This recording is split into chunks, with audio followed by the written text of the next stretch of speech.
Hello, my friend. I'm really glad you're here. Before we begin, I'd like to ask you something. Have you ever felt that you were capable of something extraordinary, yet somehow your greatest obstacle was yourself? Have you ever carried a dream so powerful that it kept you awake at night, while fear quietly whispered that you would never be enough? Perhaps we all reach a moment when life asks us a simple question. Who are you going to become? Tonight, I'd like to tell you the story of a boy who had to answer that very question, not with words, but with his life. Now, close your eyes for just a moment. Imagine a quiet tennis club in Basel, Switzerland. It's the early 1990s. The evening sun is beginning to disappear. The courts are slowly emptying. A young boy stands quietly near the baseline. He's only a ball boy, running after loose balls, watching every point, collecting autographs from players he can barely believe he's standing beside. But every few moments, his eyes drift toward center court, toward the lights, toward the crowd, toward a dream that feels impossibly far away. One day, he tells himself, I'll be there. One day, I'll walk onto that court, not as a ball boy, but as a champion. He loves tennis more than anything else, but inside him, another battle is already beginning. Because this young boy is brilliant. His timing is extraordinary. His hands seem almost magical. Even as a child, his talent is impossible to ignore. But talent has never guaranteed greatness. Every mistake feels unbearable. Every missed shot feels personal. His racket hits the ground. His emotions take control. Sometimes he leaves the court in tears. Sometimes his own parents don't know how to calm him down. This is not the Roger Federer the world would one day admire. Not yet. This boy is impatient, emotional, hot-headed, completely consumed by the desire to be perfect. And perhaps that is exactly what makes his story so remarkable. Because greatness isn't born when everything comes easily. It is born the moment we learn to master ourselves. His name is Roger Federer. And before this journey is over, you'll discover how one angry little boy became one of the most graceful, most respected, and most beloved athletes the world has ever known. So, if you're ready, come with me. Let's go back to where everything began. Now, let's go back to the very beginning. Roger Federer was born on August 8th, 1981, in Basel, Switzerland. From the moment he could walk, he was fascinated by movement. Football, basketball, badminton, squash. He wanted to play everything. But little by little, one sport began to pull him in. Tennis, not because it was easy, but because it challenged him. Every practice became a battle, not just against another player, but against himself. Roger possessed something you simply couldn't teach: timing, touch, natural talent. The ball seemed to obey him. Even as a child, his coaches could see it. There was something different about this boy. But talent was never the problem. His emotions were. Every mistake felt unbearable. Every missed shot felt personal. He wanted perfection, every single point. And whenever perfection escaped him, so did his temper. Rackets flew, tears followed, frustration became his closest companion. Many people saw an incredibly gifted teenager. Others saw someone who might never fulfill his enormous potential. Fortunately, one man saw something else. His name was Peter Carter, an Australian coach, soft-spoken, patient, quietly observant. Peter wasn't interested in changing Roger overnight. Instead, he focused on something deeper, building trust, building discipline, and slowly building a champion. He refined Roger's technique, one small detail at a time. The flowing forehand, the elegant footwork, the effortless balance. Many years later, people would describe Roger's tennis as poetry in motion. But behind that beauty stood countless hours of patient guidance. And one remarkable teacher who believed long before the rest of the world did. Roger was still far from becoming the player we know today, but something had already begun to change. The fire was still there. Now, it finally had someone to guide it. The year was 2001. Roger Federer was just 19 years old. He arrived at Wimbledon not as a favorite, not as a champion, just a young man with extraordinary talent and an impossible dream. Waiting for him stood Pete Sampras, seven-time Wimbledon champion, the undisputed king of grass. To Roger, Sampras wasn't simply another opponent. He was the player he had admired since childhood. For years, Roger had watched him lifting trophies, commanding center court, making greatness look effortless. And now, they stood on opposite sides of the net.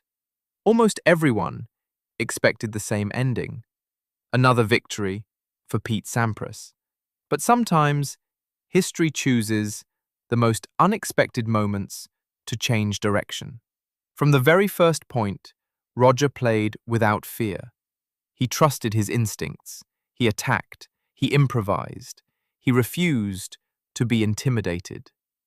The match became a 5-set masterpiece. Every game felt heavier than the last.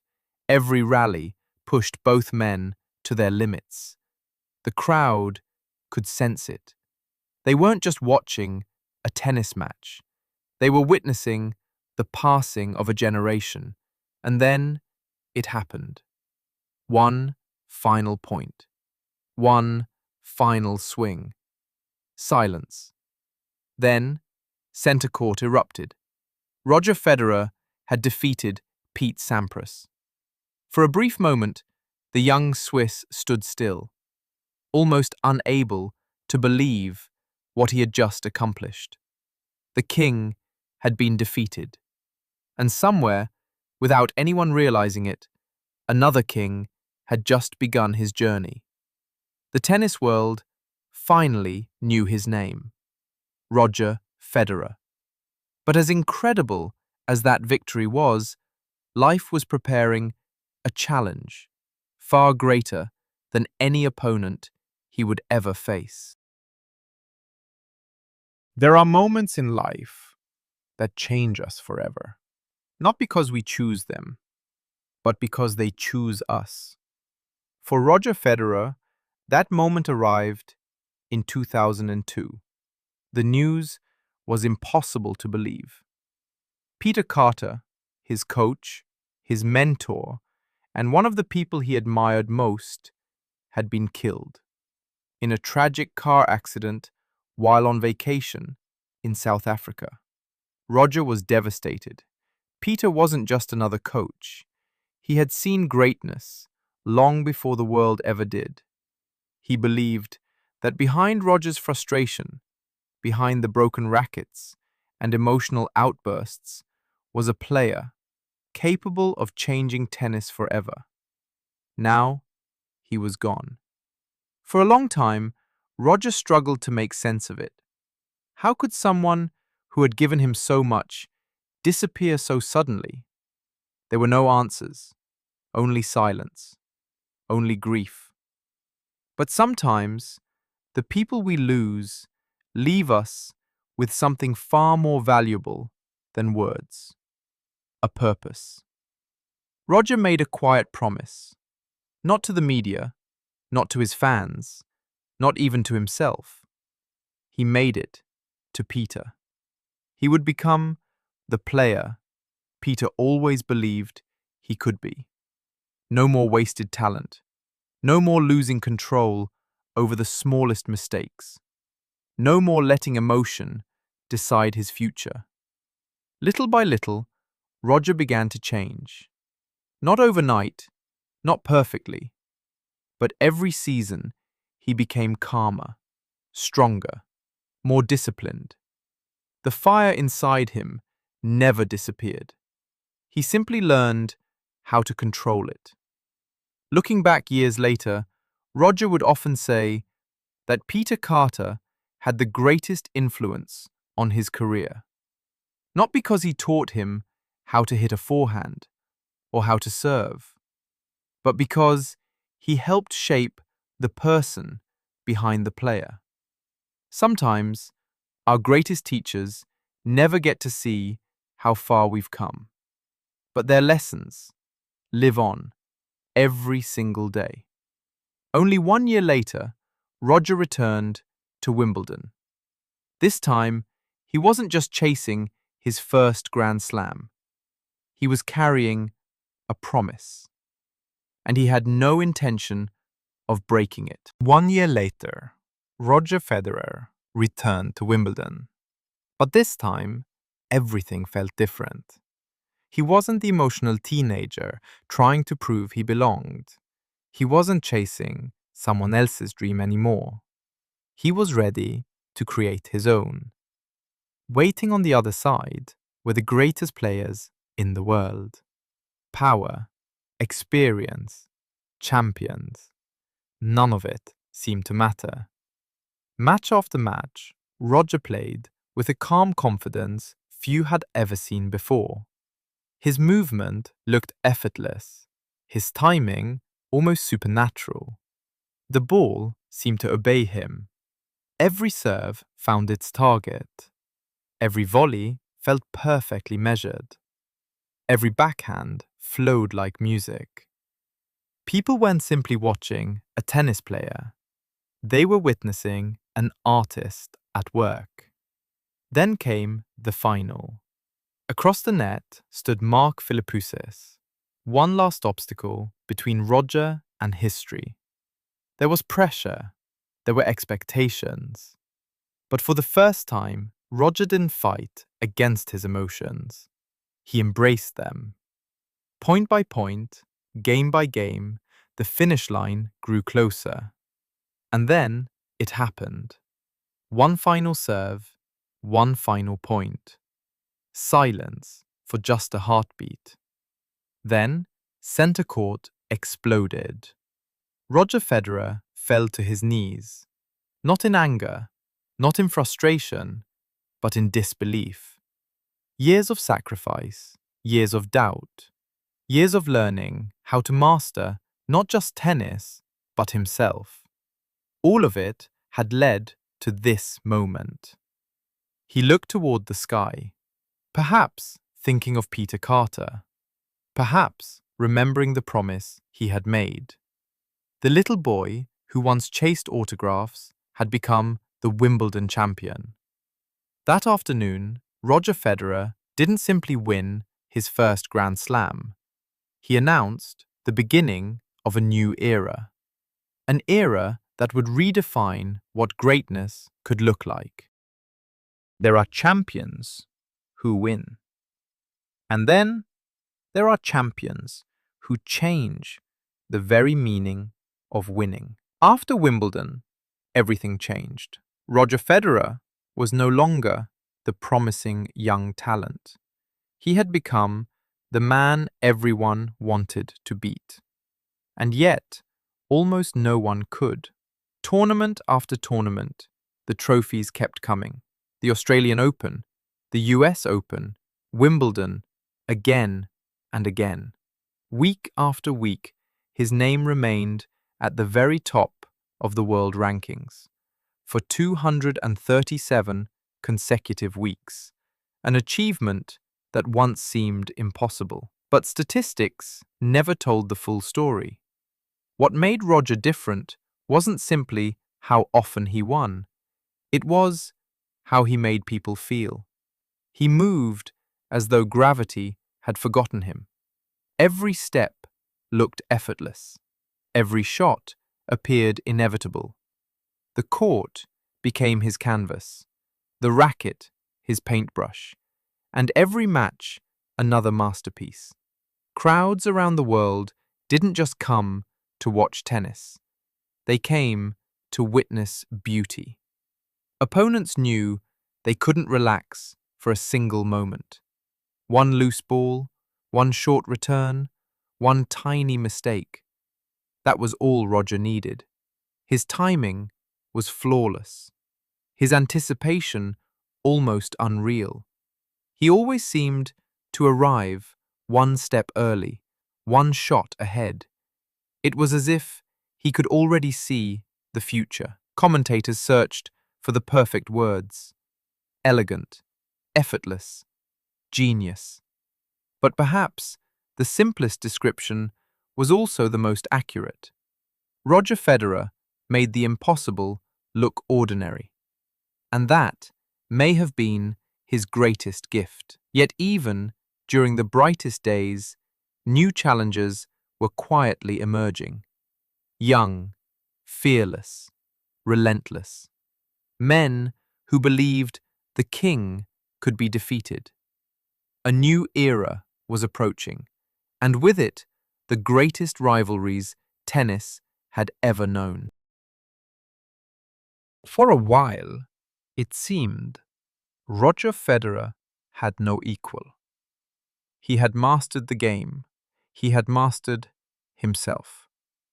But greatness has a way of attracting greatness.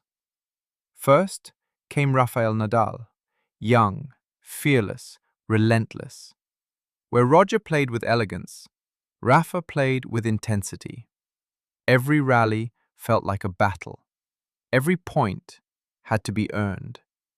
Their styles couldn't have been more different. One was poetry, the other was pure determination.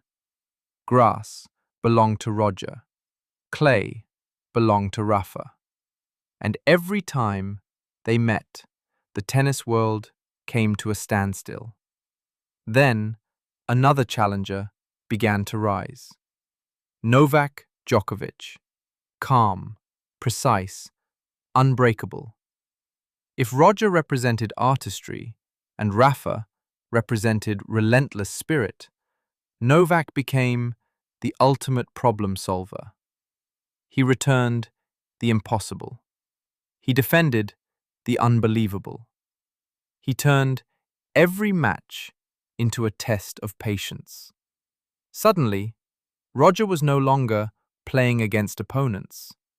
He was facing two legends at the very peak of their powers.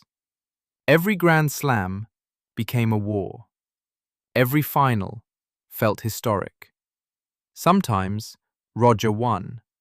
Sometimes he didn't. But something remarkable began to happen. The trophies were no longer the only story. The rivalries became bigger than the victories. Together, Roger, Rafa, and Novak pushed one another to heights no generation had ever reached before. Each victory meant more. Each defeat hurt more. And every meeting left the sport better than before. Fans argued endlessly. Who was the greatest? Roger, Rafa, or Novak? Perhaps there will never be a final answer. Because greatness cannot always be measured by numbers alone. Sometimes greatness is measured by the rivals who force us to become something even greater. For Roger, those rivalries didn't diminish his legacy. They completed it. And although new champions continued to emerge, Roger Federer still had one more miracle left to write. There comes a moment in every athlete's life when talent is no longer enough. The body slows down, recovery takes longer, and every injury raises the same question. Is this the end? For Roger Federer, that moment arrived in 2016. A knee injury forced him to step away from the game he loved. For 6 long months, the racket remained silent. He watched while others competed. For the first time in decades, Roger Federer was no longer part of the conversation. Many believed his greatest days were behind him. He was 35 years old, an age when most tennis players had already retired. The world had begun to move on. But Roger never stopped believing. Away from the spotlight, he rebuilt everything: his body, his movement, his confidence.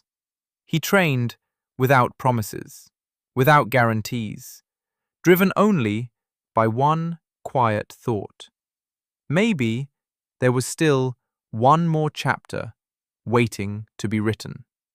Then came January 2017, the Australian Open.